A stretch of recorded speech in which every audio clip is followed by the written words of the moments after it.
Hi there, and welcome back to the Fuse Show. Today we have Matt Hartley, and today's title is The Evolving Data Privacy and Cybersecurity Landscape. And our tagline is Understand How Regulations Around the World Are Transforming Privacy and Security. Matt is the co-founder of BreachRx, a dynamic privacy incident readiness and response SaaS platform. He is a 23-year innovator in cybersecurity, threat intelligence, cyber warfare, and information operations. Prior to founding BreachRx, he was a senior vice president of engineering at FireEye and vice president of product at iSIGHT Partners. Thanks for joining us on the show, Matt. Thanks, David, for having me. I appreciate it. So this is a world I know very, very little about. So could you tell us, and also for the audience as well, what exactly is cybersecurity as you see it and define it? Yeah, that's a really good question. I would say cybersecurity is about protecting your organization from adversaries. And it's obviously a really high level answer, and it's evolved, I would say, over the last 20 years or so. So it started off as how do I protect my computers?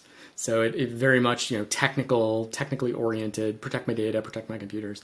But over time, it's really evolved to encompass protecting the organization and the way that it runs, especially as we put more and more on, into our computers, like automation and our processes and our business.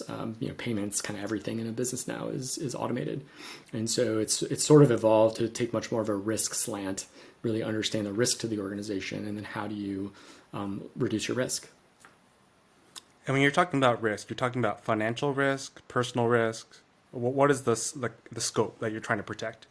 I mean, it's sort of all of the above. I would say an organization, while it's trying to protect its employees, it's probably not personal risk per se, but most other risk that you could think of that a business usually thinks about, like physical risk. I mean, technically there's an overlap there in the sense that building controls now are automated and are at risk. You have financial risk, like you said. I think what was in the news recently with the Colonial Pipeline attack is a good example of paying out ransomware. It's kind of a financial risk. Any sort of business risk that, operational risk that you can think of likely applies here. For each of us as individuals, there is that idea that, your personal data, your personal assets, that, you want to buy down your personal risk as well. And so cybersecurity is a way to do that on a personal level as well. Let's talk about that recent gas line, hijacking. How does something like that happen, and what could have been done to have prevented it? Yeah, that's a great that's a great question. It's a good long answer.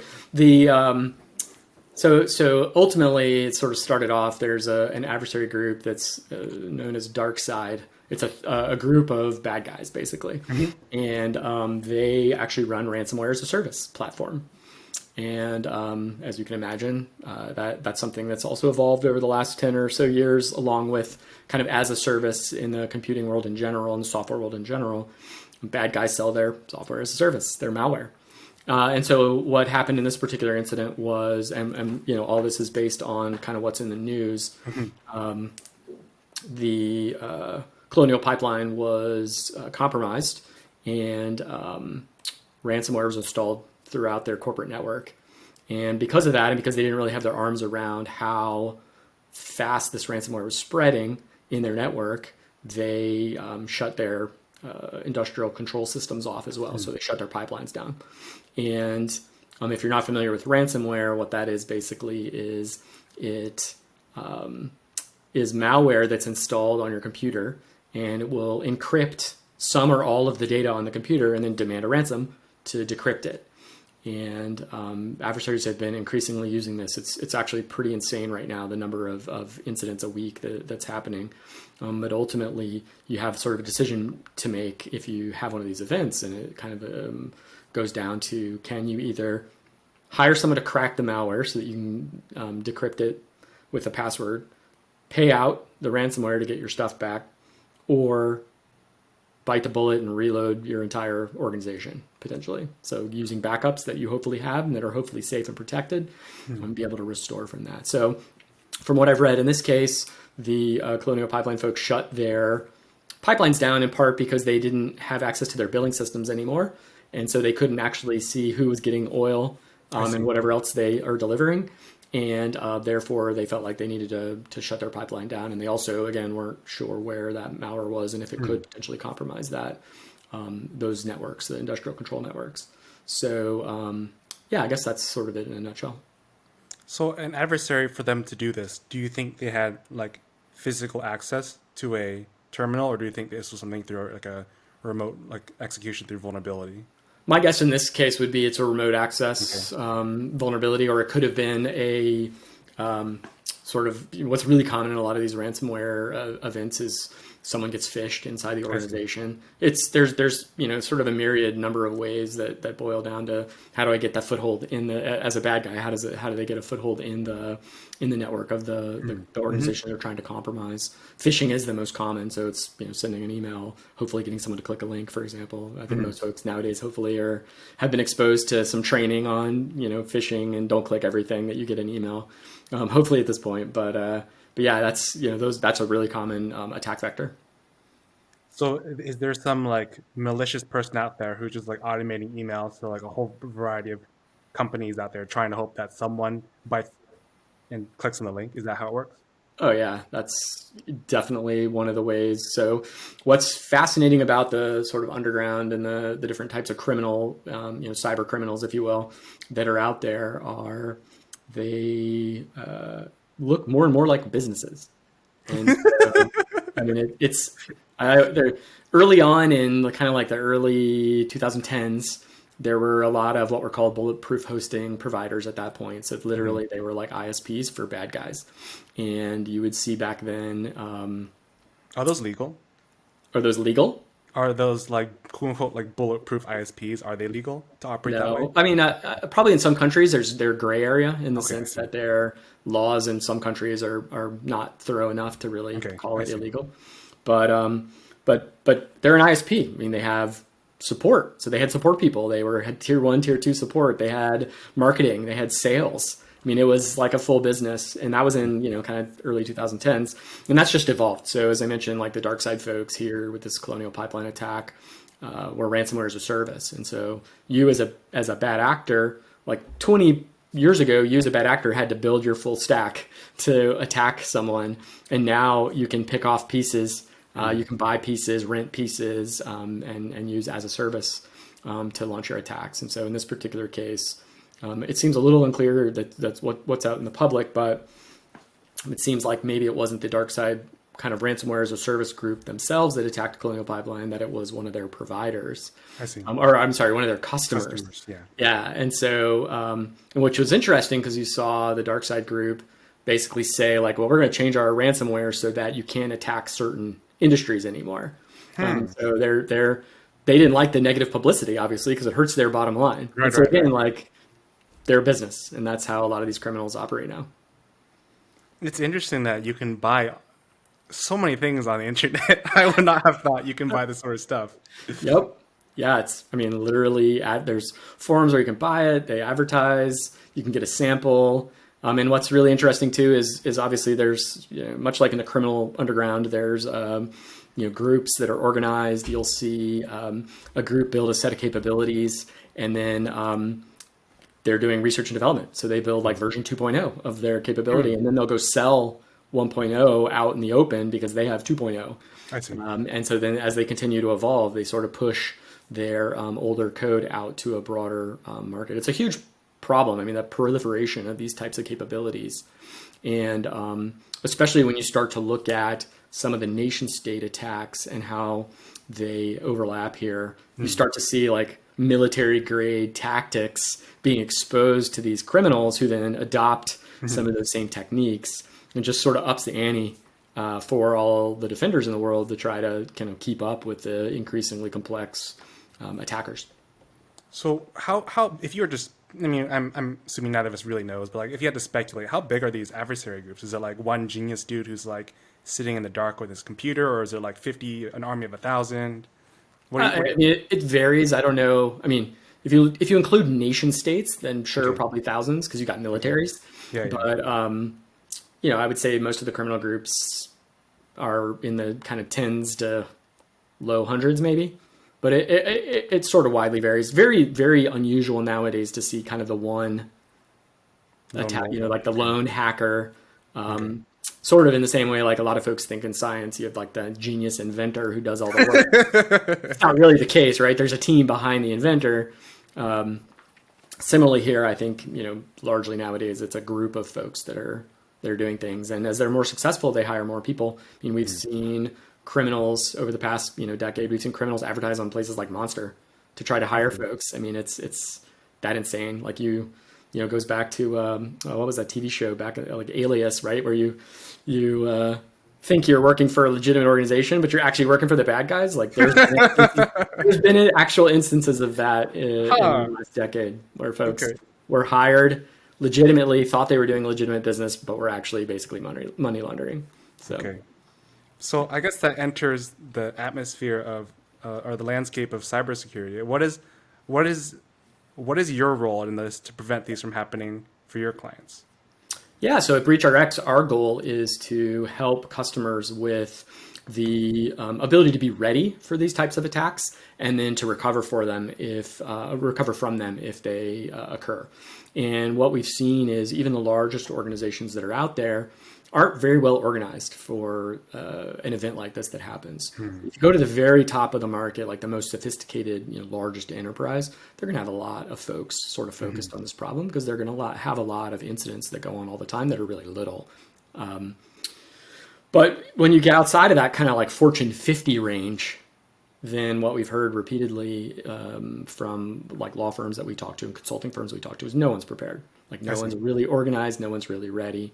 And our particular focus is on privacy. And so probably familiar with all the sort of privacy laws that have come up in the past few years, and the idea of what's been in the news, like the big data breaches that happen. So everybody gets their notification. Used to get like free credit monitoring when your data was compromised, a little less so now.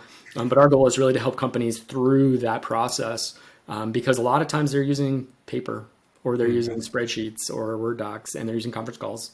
And so we're building automation software for them to be able to manage it all. What are you automating specifically? We're automating the workflows that the privacy teams have to go through in order to pull together all the obligations that an organization has when they have an incident, and help them work through the workflows to respond to those obligations. So each obligation, like for example, privacy regulation, has a set of requirements that you have to accomplish if you have an incident that sort of pulls that, makes that regulation applicable. So for example, in Europe, they have the General Data Protection Regulation, GDPR, and that's like everybody knows about GDPR nowadays in the space. And so the goal is to help customers say, okay, I've had an incident, or I've had an event, I've had a big data breach. GDPR applies here because some of the data were from European citizens. And so there's a set of obligations that I have under GDPR, and I've got to go take care of those. And I have to make sure, by the way, that I do it in 72 hours, like pieces of it I have to do in 72 hours. So the law actually requires you to notify the regulators within that time frame. So that's a lot of what we're helping customers do, is to really pull together all those obligations. If they have an incident, really easily hit the ground running, knowing exactly what they need to do, build out an actionable incident response plan, and then just be able to execute and make this sort of more routine than what it is right now, which is more of a crisis. So who would you say is your target demographic, and how do you break into that market? Yeah, so we're focused on privacy teams and chief privacy officers in particular. It's a relatively new title, the chief privacy officer. But their responsibility is to ensure that privacy, data privacy, privacy by design, and dealing with these sort of legal and risk kind of ramifications. That's kind of where they sit. And they're, in some ways, they're kind of a peer of the Chief Information Security Officer, the CISO, and that title has obviously been around a lot longer. Sometimes you see them together, where a CISO is also a CPO. It's typically more in kind of smaller companies, smaller organizations, but a lot of times it's legal. It's a lawyer, someone who's been a lawyer who's dealt with privacy law in the past. And if a company doesn't have a chief privacy officer, then a lot of times it's in the legal team somewhere. So it's an associate general counsel for privacy, or it's general counsel themselves. And then occasionally it's like a chief risk officer or somebody else like that. But our goal really is to focus on them. And as I said, they're doing a lot of work manually right now still. It's pretty shocking. And so being able to give them, automation that a lot of us are used to in other areas of our life, giving them access to that. That's really our goal. So out of all your current clients, what would you say is the average number of employees they would have, or what's their average like run rate, or like what's a more common metric for size? Yeah, I would say we use employees mostly at this point. Okay, So sort of 500 employees and up is where I you see. start to see the sort of like a true focus on privacy. And sometimes earlier it depends, like if they're in a regulated industry. So like the financial industry, for example, very regulated. So you see potentially some earlier thought to privacy and security in those regulations. And then I'd say another bar that we see is the kind of like pre-IPO, post-IPO sort of size-wise. So obviously, as they get, any organization that gets larger, they're going to have more of an investment in things like privacy and security. And what's interesting with all of that is there's still a lot of organizations that don't have a lot of awareness about the problems here in this space. And so you have technology companies, for example, with huge amounts of data that haven't really thought through the implications of what would happen if they had an incident. And so those are folks who are also trying to help understand that, even though you're really small, maybe you have a small number of employees, you have a gigantic amount of information about your customers, then you're at a pretty high risk if there's an incident that you're gonna have a lot of work to do and a lot of legal fees and consulting fees if you're not on top of that. From what you've seen, what percentage of these businesses have had breaches in the past? That's a good question, actually. I'm not sure I have a percent off the top of my head for that. Generally what I would say is there's a crazy statistic that we heard recently. There's two different insurance companies. Actually, it was two different law firms talking about their work with insurance companies that were talking on a panel at a conference. And they both said they were doing more than 70 incidents a week. Oh shoot. Okay. And Huh. because they're different law firms, those are different incidents. Like there's I see. like almost no overlap there, or probably, I mean, in this case, probably zero overlap Yeah, between the yeah. two. So you think about that, it's nuts, like the number of incidents. And there is some degree here you have to think about the size of the incident. So I think generally folks think about the like mega breaches that we read about, like the Equifax breach a few years ago. Was Capital One had a really bad breach a few years ago. So there's these giant ones that make the news, but there's a lot of companies that have these little breaches all the time. I think a good example of that is think about like a pharmacy. Pharmacy has a ton of personal information. They have a lot of your personal health information, right? And it's not uncommon for a pharmacy to accidentally mix up prescriptions and like give you somebody else's prescription and give them your prescription. Huh. That's an incident. That's a privacy incident because they've exposed the data, that sort of personal Yeah. information, I see. to each other. And so you see a lot of those as well, and those don't really make the news. Okay. And I know sort of at the companies I mentioned earlier, like that Fortune 50, Fortune 100 size companies, they have like 50 incidents like that a month. So what is that? So is it mostly human error that leads to a lot of these breaches? Is that the primary source? I would say it's a wide gamut of different things. I mean, there's definitely human error. There's a lot of the sort of same implications from cybersecurity failures. So it's malware, it's a bad actor, it's an insider threat. Someone on the inside could be like kind of a machine error or error in the automation. Can be also your partners, your cloud providers. They accidentally they may have an incident of their own, and that exposes your information. So it's sort of a second order effect. And then misconfiguration is another one. So yeah, it's like pretty wide ranging, the different types of things that could be. And this, I guess I should say there, like if you have a security incident, so a lot of folks are actually fairly well prepared for security incidents nowadays, or like an IT incident as well. So for example, like somebody lost their laptop and it has customer data on it. That typically in a lot of places is either thought about as like an IT incident or a security incident or maybe both. But there are still a number of organizations that aren't thinking about that yet as a privacy incident. I see. And so that's another kind of tier in the process that organizations need to be thinking about. So I feel like the more I understand it, the more I realize that data security is it requires a holistic solution. Is that right? Yeah, you really need to understand the full gamut of your organization and what they're trying to do and how they're doing it. I think one of the key aspects when it comes to data is really understanding what data you have and understanding where it's at, and that is a great starting point for the sort of privacy aspects of things. And I think, for me over the years, from a security standpoint, but it applies to privacy as well, most organizations have like a business continuity plan. They have a disaster recovery plan, whatever. And it's something that I like to recommend to a lot of folks is to take like if they're coming into an organization as a new chief privacy officer, for example, or a new CISO, to come in and actually take a look at that. And I think if you think about that in the context of like the Colonial Pipeline, what we've read about in the news there, billing system compromised, second order effect, they had to shut the pipeline down.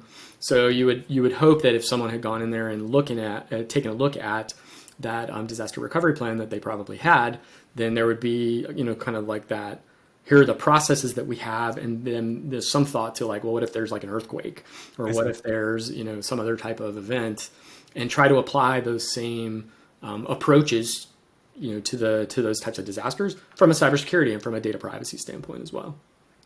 It's a great starting point. Does that mean BreachRx needs to also provide a holistic solution? I mean, Or is that too high of a scope? There are some companies that are trying to kind of cover all gamuts of privacy and security. I would say, that's a pretty big reach at the moment. There's just so many different factors. And especially in our specific area, focused in the sort of incident management and response area, because there's almost no automation, that's sort of an even bigger leap. I would say that we have pretty strong ambitions in the sense that to really make this successful, we have to interconnect with a lot of other parts of the business, integrate with a lot of other systems that a business probably already has. And in that way, our goal is to help kind of orchestrate the response in a way that is holistic. A lot of times when I go to these, and maybe I'm just because I'm not the target demographic, I'll go to a lot of these cybersecurity business websites, and I'll read a bunch of the web pages, and I just feel like there's a major lack of information that's compelling me to go with one data security provider versus another data security or cybersecurity provider. How can a discerning chief privacy officer choose the appropriate solution for their company? It's a good question. I'd say, yeah, it's a huge problem in the security space. That's sort of frustrating to many of us that have been in it a long time. The marketing machines for a lot of these companies are pretty bold, and maybe it's a little tongue in cheek, but almost like out of control in a way. Like you look at the marketing across so many different companies, it's frustratingly similar, and it's very hard for companies to differentiate. One of the ways that I sort of feel strongly about, and I'm a little bit biased because I'm in the industry. For sure, we all are. But, I would say like find some people find some well-respected CISOs or chief privacy officers that are out there. Look at and just talk to them. I mean, the reputations for these different companies is pretty strong, and kind of folks know, in my experience, you're gonna get recommendations from some of the trusted folks that you have. They're probably pretty good. That's probably honestly the easiest way to do it. I mean, there are kind of industry analysts that are out there that specialize in cybersecurity. So like not just the sort of typical Gartners and Forresters of the world, but there are other analysts that really focus in a specific area. And I think that some of them have a really good view of the market, really kind of deeper view of the market, and can probably provide good advice too, especially for the larger organizations, to really understand what they would need to buy, at what stage they're at, that kind of thing. So it's clear that you spent a lot of time of your career in this industry. What was it that compelled you to move forward with a BreachRx versus expanding the scope of, call it like FireEye? Yeah, I think for me, this is a little bit personal in the sense that I wanted to do the startup thing again, and have that sort of take that leap and just enjoy that energy that you have in that kind of in the stage that we're at. The FireEye also was not focused in this kind of privacy space. I see. And given how the space is evolving right now, I felt like that was really an area that needed a lot of help. The people that are working in it needed a lot of support, and there's not really any companies in it. So we that was an area that my co-founder and I really felt strongly we could jump in and really make a difference for these teams all around the world. So that was sort of my thinking there. Can you tell me more about your co-founder? How'd you meet and how'd you know he was the right person to partner with? Yes, hilarious story actually. So his name's Andy, and he lived here in the kind of Northern Virginia area outside DC for like 12 years, and I've lived here a long time as well. And he joined an accelerator and moved out to San Francisco and met someone I knew. And so then we got connected through that person. So we sort of joke that, we got connected through someone in San Francisco, even though we both live like probably 10 miles from each other at one point. Pretty hilarious story on that. But I think we just, Andy's a lawyer. That's his background. And he's really passionate about making his profession better. And when we met, I'd already been thinking about kind of privacy as an area that needed love, like I described. And it was really his passion. And so I think we just really hit it off. And, we've got a lot of ways we think alike, but we also really complement each other. Like he understands the laws. I'm not a lawyer. He is not a technical person. I am a technical person. And so I think, it just was a really natural pairing and, really easy to just jump in and get started. What would you say motivates you as a person? I love to learn. I think for me, that's one of my biggest motivations. Constantly sort of like learning new things, learning new skills, using the things that I know, and kind of improving on those skills. I think that's my biggest passion. And I think I also feel like what I'm doing needs to make a difference. And so I've done that a lot of my career as working. I was in the Air Force originally, and then supporting the military and the government, and here in the U.S. and actually some other countries, and then ultimately joining a company called iSIGHT Partners, where we were all about understanding these cyber adversaries and helping companies realize that this problem wasn't a technical problem, that there were people on the other side of these attacks. And then we were acquired by FireEye, and our goal there, as you probably see in the news quite a bit, the goal there is really to protect customers and to help them, sort of improve their security and deal with the sort of technical and forensic outcomes from different types of incidents. And again, still sort of understanding these adversaries that are out there. And so, for me, I think making a difference is a big deal. I think that is really important for us to be able to improve kind of the world. And, I have kids, so being able to improve the world for them is important to me. So I would say those are kind of my two top areas. Do you teach your kids about cybersecurity? Or let me take a step back. How old are your kids? Good question. So my kids are 12 and 8. And my 12-year-old is my daughter, and my 8-year-old's a son. And I definitely do. I think they probably understand a little bit more than their friends about it. And I'm not afraid to tell my daughter to experiment with something, or I'll give her an old computer to take apart, or if she's sort of thinking creatively about how to get around some problem that she's run into with her computer, then sort of trying to push on that to get her to be creative, like I was fortunate to be when I was young. And if that even involves her kind of thinking kind of a little bit on the gray side of things, then I'm willing to kind of help her think that way at least. So I don't think they're quite to the like, go start, really understanding like the network layer, or go start. I haven't pushed that too much. They both have done some programming in their classes and stuff, but nothing. Oh, wow. That's rather young. Yeah, it's crazy now. It is crazy now. It is. And there's a lot of gamification of programming too. So they've been exposed to that as well. I feel like I had it pretty early when I was like learning HTML at the age of like, I don't know, 13, 14 years old. But I've seen kids starting to learn like JavaScript at age 9 or 10. Yep. Mind blowing. It is crazy. Yeah, I was really lucky when I was young. Got my first computer when I was 9, and it was DOS back then. And so, but DOS came with BASIC, and so I got started with that really, when I was 10 basically. And yeah, it's just been ever since. And I was lucky at the high school that I went to back then that they actually taught programming. Computer science, and so I got Pascal, and then eventually C, and yeah, I mean it's crazy to think about, like looking back and how long I've been able to, been fortunate to be able to use computers and just keep learning about them. It's incredible how now, even today, there's schools that have 4 years of computer science as part of their education in high school. And Yeah. there's also schools that have zero exposure to computer science. And it's like, dang, there's such a disparity.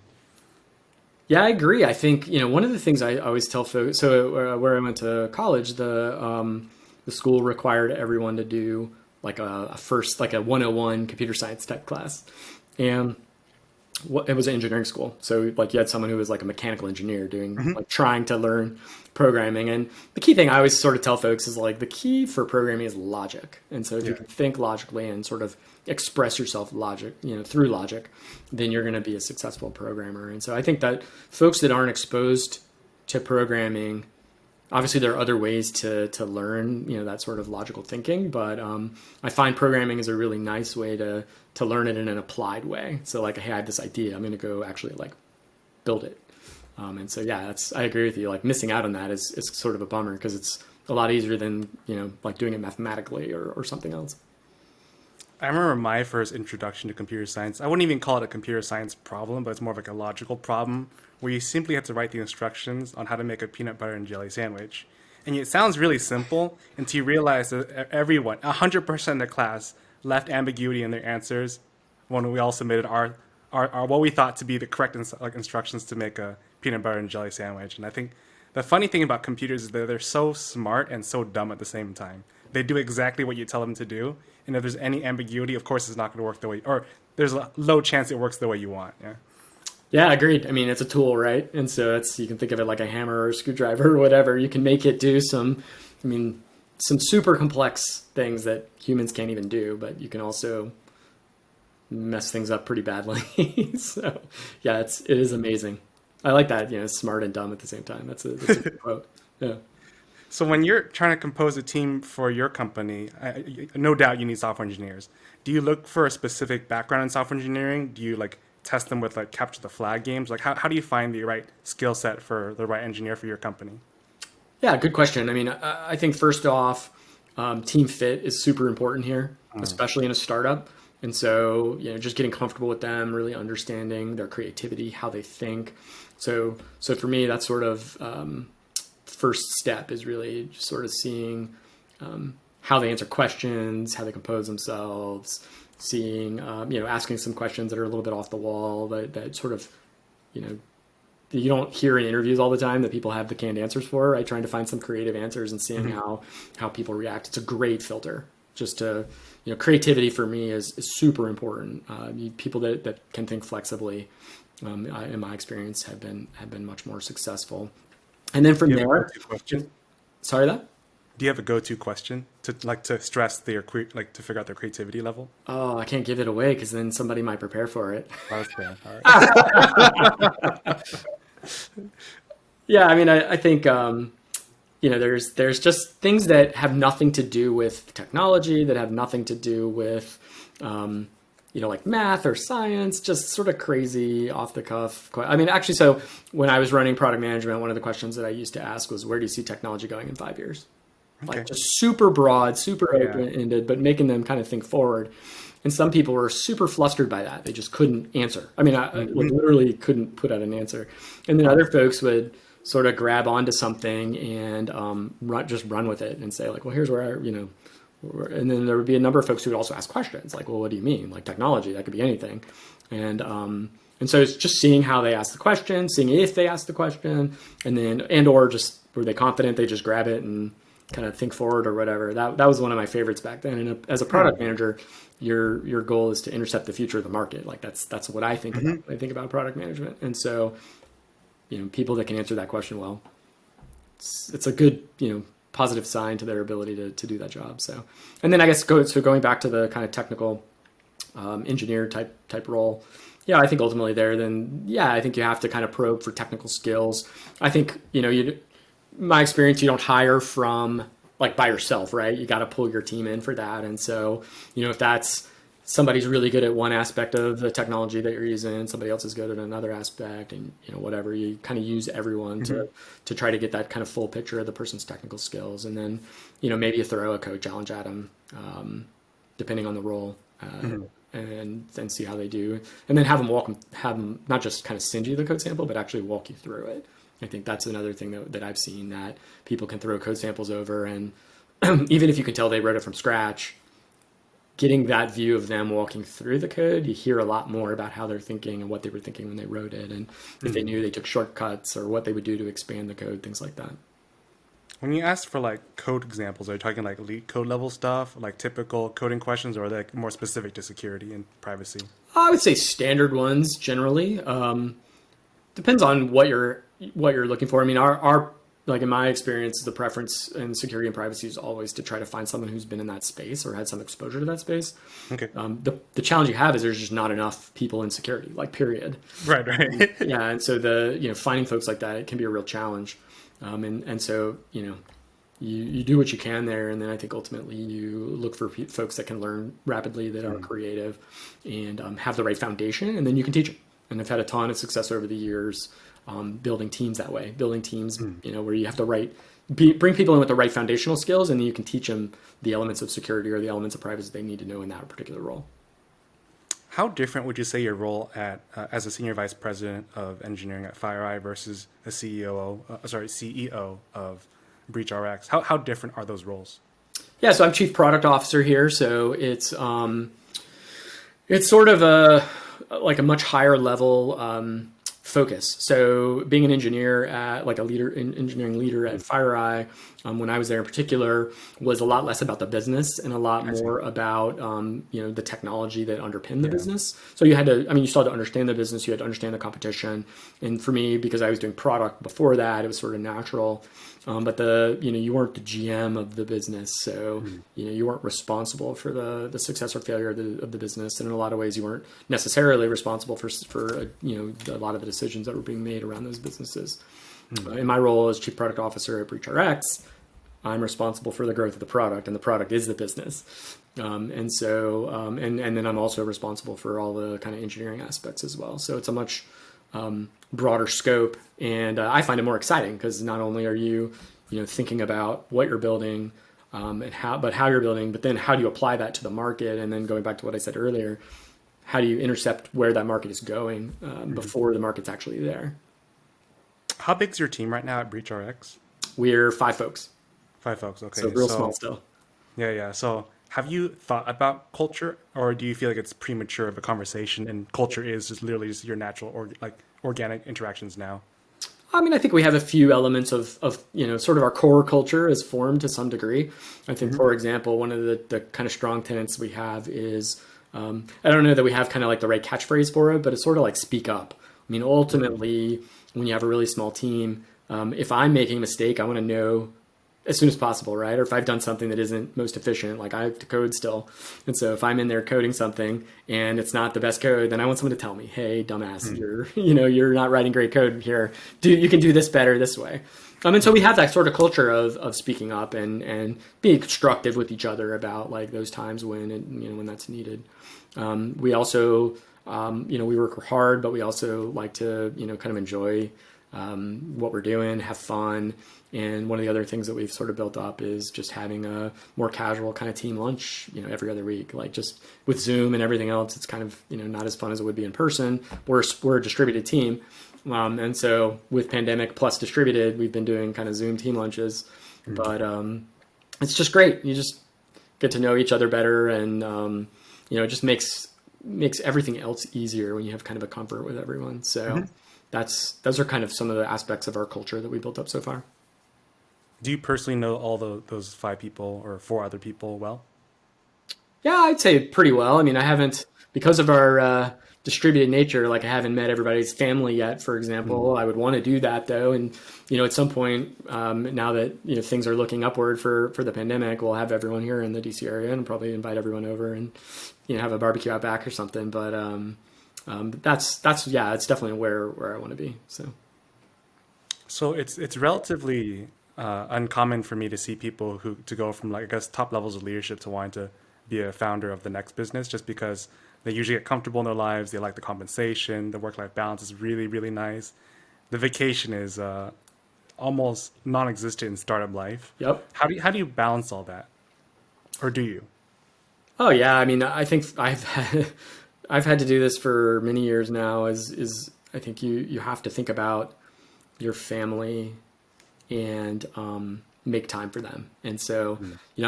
I'm not the kind of person that's like, I'm going to schedule a 1 hour block for my family, but I sort of have I have some sort of unwritten rules, if you will, that I try not to break around, specific things with my family and time Mm. with them, and try to do that, every single day.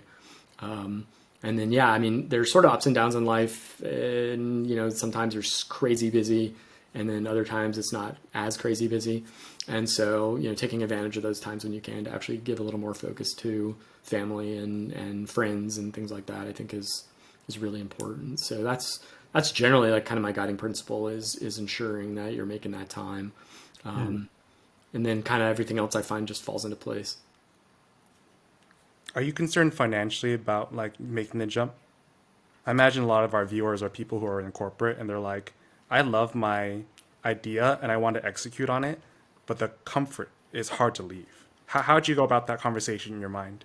Yeah, I mean, I think you start to think about it, and then you really have to understand what risk level that you're willing to take. And Mm. I mean, it's like investing, or anything else, right? That everybody has sort of a different risk tolerance, and I've been more of a risk taker in my life, and it's generally worked out.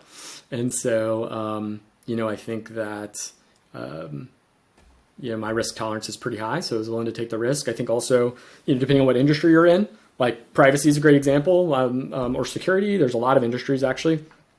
There's not enough employees, and Hmm. so in the end, you can kind of factor into your risk equation. All right, if this doesn't work out, is there another startup I can do? Is there a job I can just kind of land in?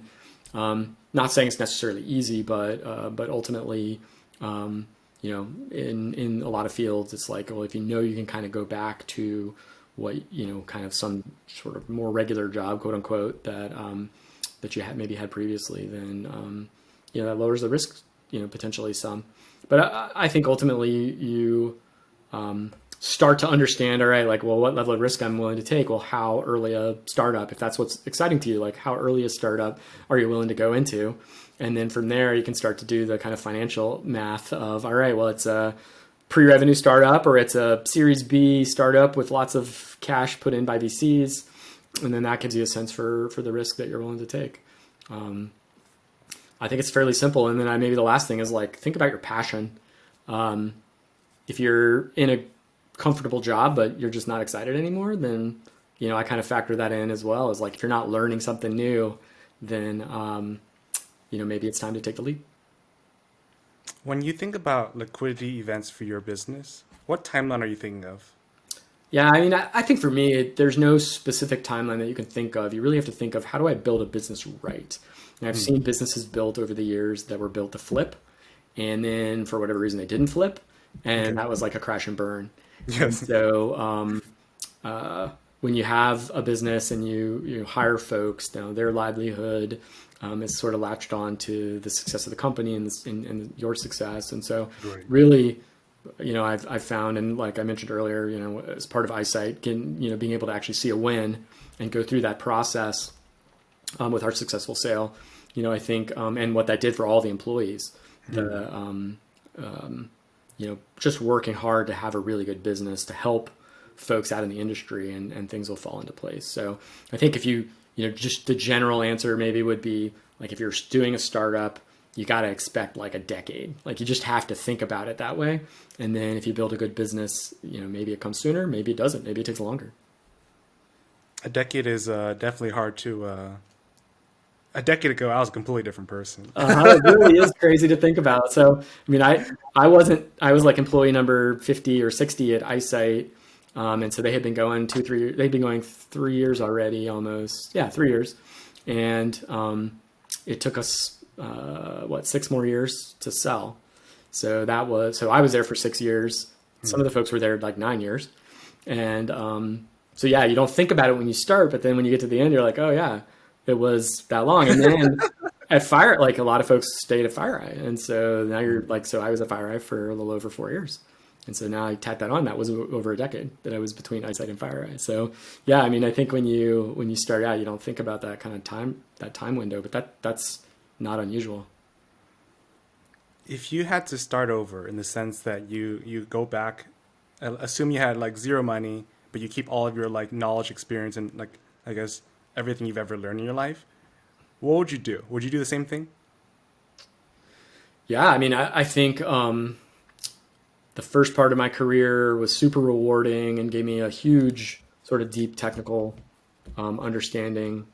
And I think the latter half of my career has really been about taking that knowledge and applying it kind of in the commercial world and learning much more about business. I think that would maybe be the only thing that I would change, would be to try to learn more, again, because I love learning. I would try to learn more up front on some of the side, some of the things around kind of commercial business that I wasn't exposed to till, fairly deep into my career, because I spent so much time supporting, the government and doing, consulting services to the government and things like that.